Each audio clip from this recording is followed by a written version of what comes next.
As a Webster Bank Financial Lab, YWCA Hartford Region offers workshops, coaching, and events such as the Denise L. Napier Money Conference and the Youth Financial Empowerment Summit, and more to improve the financial state of our community.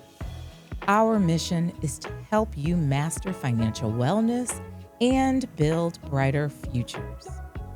Let's dive into our next episode. Hi, my name is Amanda Tronchen, and I'm a finance professional.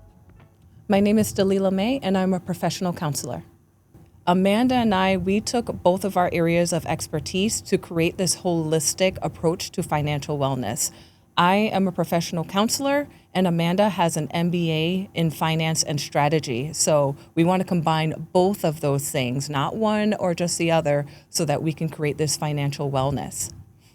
Exactly. And in today's economy, with the different elements of finance, as well as personal psychology towards life, as well as our finances, is very important. And I think that it's even more so in what's happening each and every day when we turn on the news. Yeah, absolutely. And I think it's safe to say at this point, everyone is feeling the burden of the economy. So what better time than now to have these discussions? Exactly.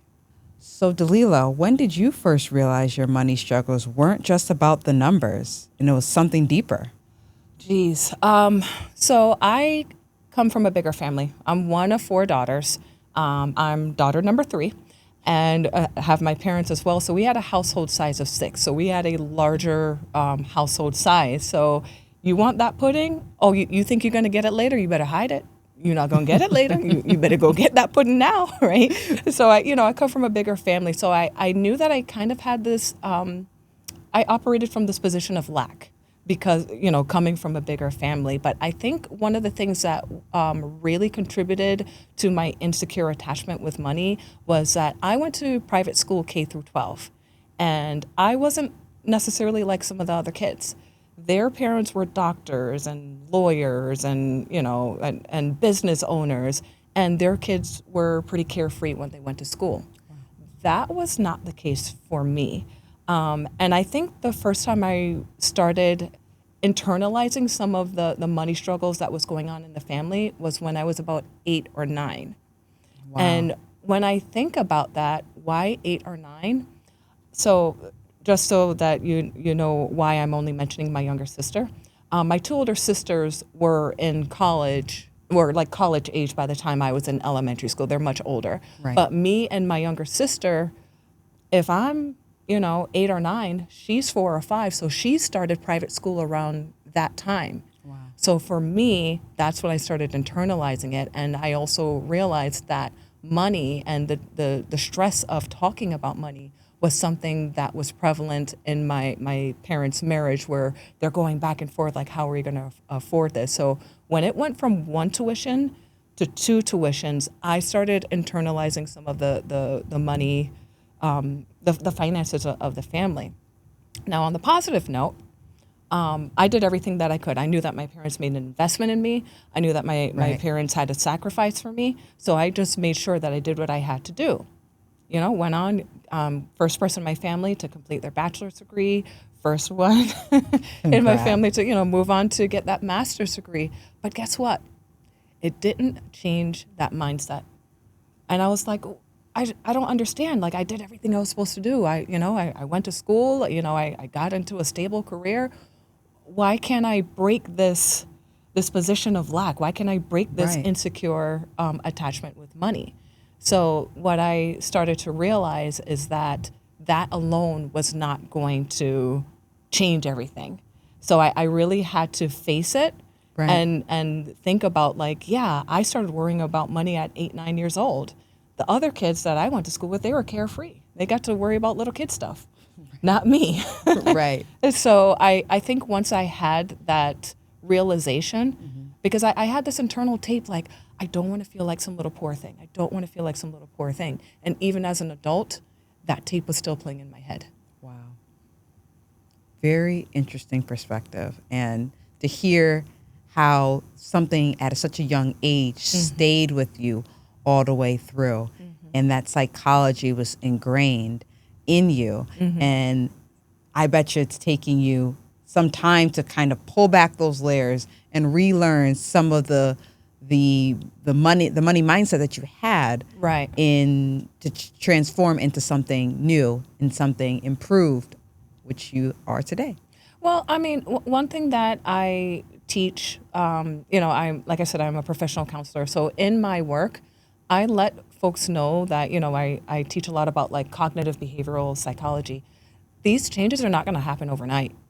You're not going to change the way that you've been thinking since you were 8, 9 years old. And Right. now, how many years later, like, oh, now I know this is where all of this came from, this dysfunction came from. I'm healed. No, that's not how that works. That's not how any of this works. You sure? No, that's not how this works. So, I think it's the first step. It's the first step to healing and identifying. And I remember having those feelings, but I don't think I could have put it into words as a kid, that icky feeling that I had about money. But it did. And I have my big degree. I'm good. Nope. It was still there. So with the psychology piece now, now you need the tools, the financial literacy tools, to really bring you to that next level, because you've healed. You got from one step, you've taken the psychology piece, and now have you paired some financial literacy, financial wellness pieces to further improve from the psychology part? Absolutely. Because they say it in the Bible, faith without works, right? So I've identified where this feeling comes from. I identified, you know what I actually realized? When we did the pilot, I said to you, my money style is, girl, treat yourself. Because it's just like, I've done the work, and Right. I work so hard, and treat yourself. And that mentality is not always the best best idea for whatever the situation is. But I have a question for you, Amanda. When would you say that you realized that the financial literacy a portion, that it wasn't just about the spreadsheets? Like in your work, when did you realize that? I start to realize that when I would have conversations with people that knew what to do, but they still would make the wrong decision. Or there were people that did not know what to do, but they would make the right decision. So I began to see that it's not necessarily what you know, it's sometimes what you feel. And that drives your behavior. So then I start to see that it was a little deeper than just balancing your checkbook. Right. So I found that to be really interesting. And I said, there has to be something deeper than here. I can't just keep harping on, did you look at your financial statements, your personal financial statement? Have you looked at a budget? Have you created a budget? Next question, if someone says, no, I have not, and I've told them multiple times, the next question is, why? And if they don't give an answer that dives to the root cause, I ask why. I should ask why again. Because as the more you ask why, you get to the root cause. And that root cause is a part of the psychology. And I learned that from you. Oh. I learned that psychology piece from different conversations we've had. So Yeah. it's very interesting to see the intersectionality, which might not come through with other programs and other financial literacy specific math programs. Right. But when you dive into financial wellness, you begin to really see it's a wellness. It's a mindset. Right. So the money mindset is extremely important.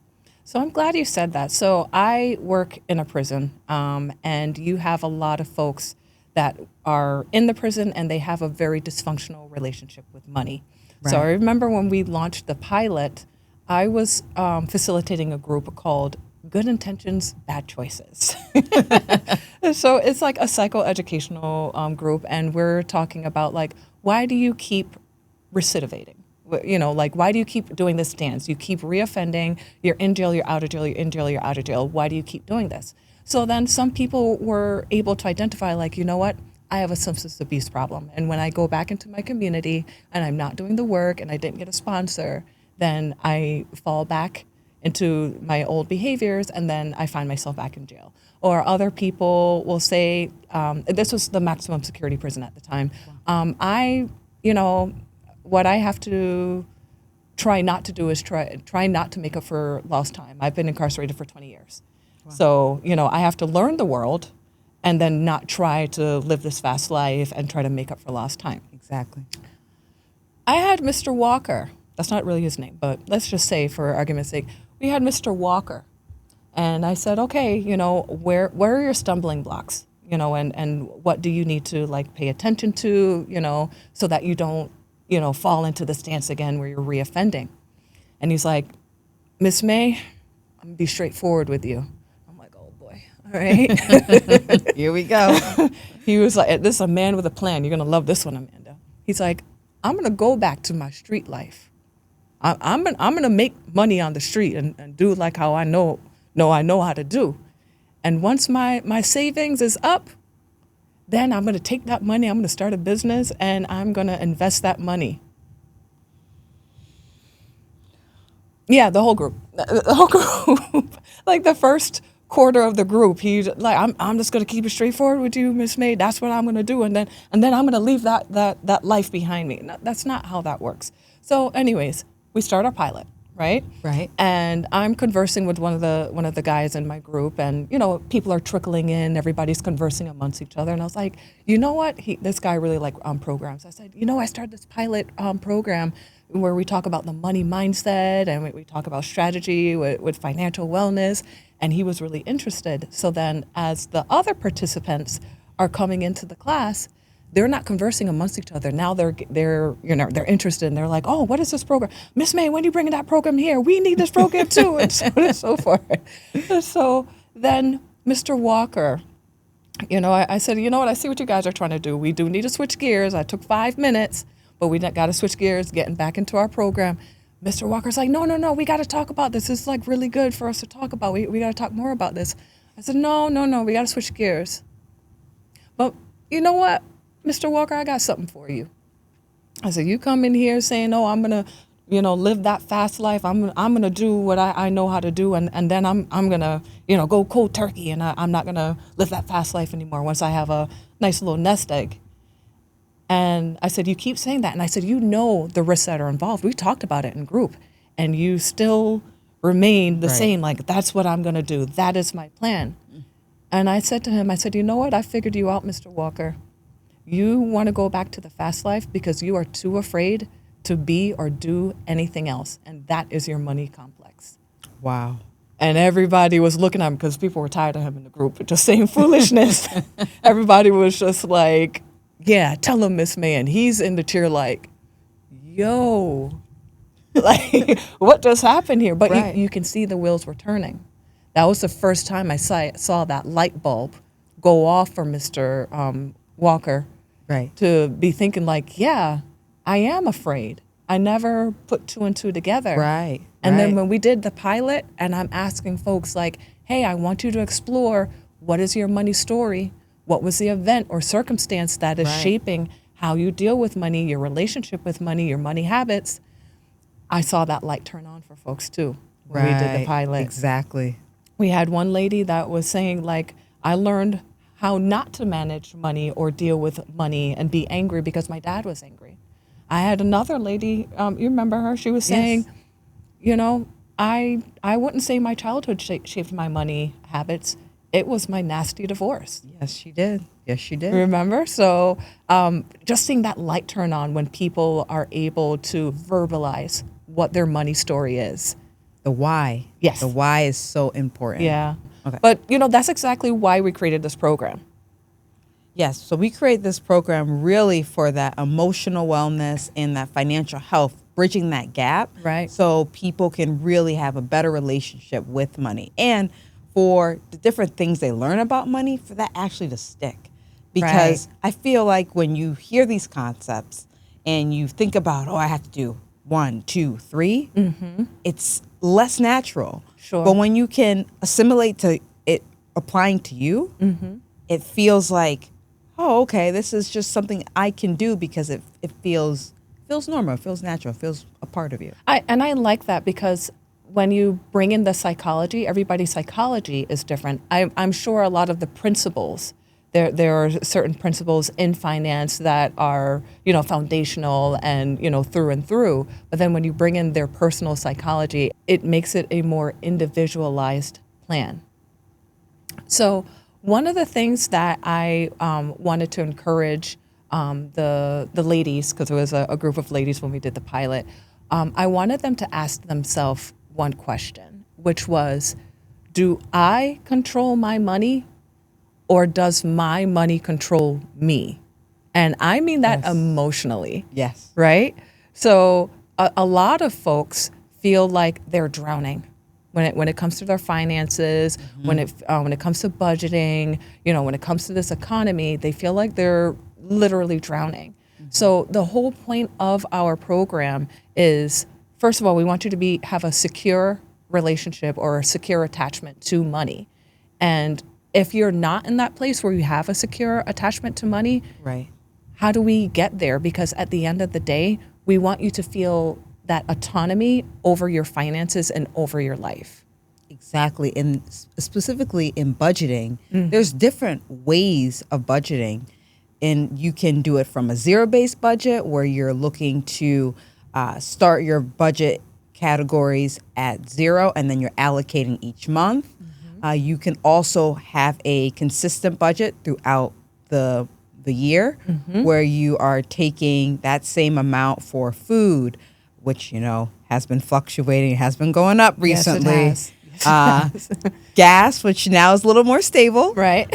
for the month. So all these Sure. different areas, childcare, you can budget for that. So we are able to figure out what type of budgeter you are, and our program really focuses on getting down to your personal psychology towards money, which will help you identify the budgeter you are, which will increase your likelihood of sticking with your budget.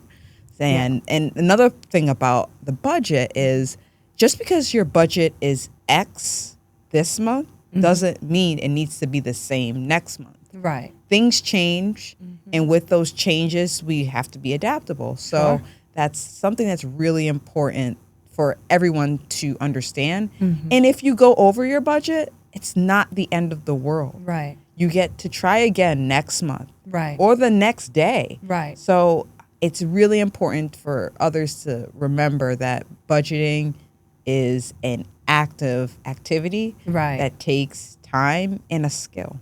Right. And just like I said, when it comes to therapy, it's not going to be like, okay, this is what needs to happen. And okay, got it. We're good from here. So same thing. Same thing with finances. You have to work at it. Right. You have to work at it. Now, Amanda, I know you've heard that buzzword. Everybody's talking about the generational curses and I'm breaking these chains. I'm breaking these generational curses. You know that your money mindset is often generational and poverty is a generational curse. That's true. That's a discussion. We're going to save that for the full class. But yeah, that's a discussion that needs to be had. Exactly. Are you going to be that agent of change?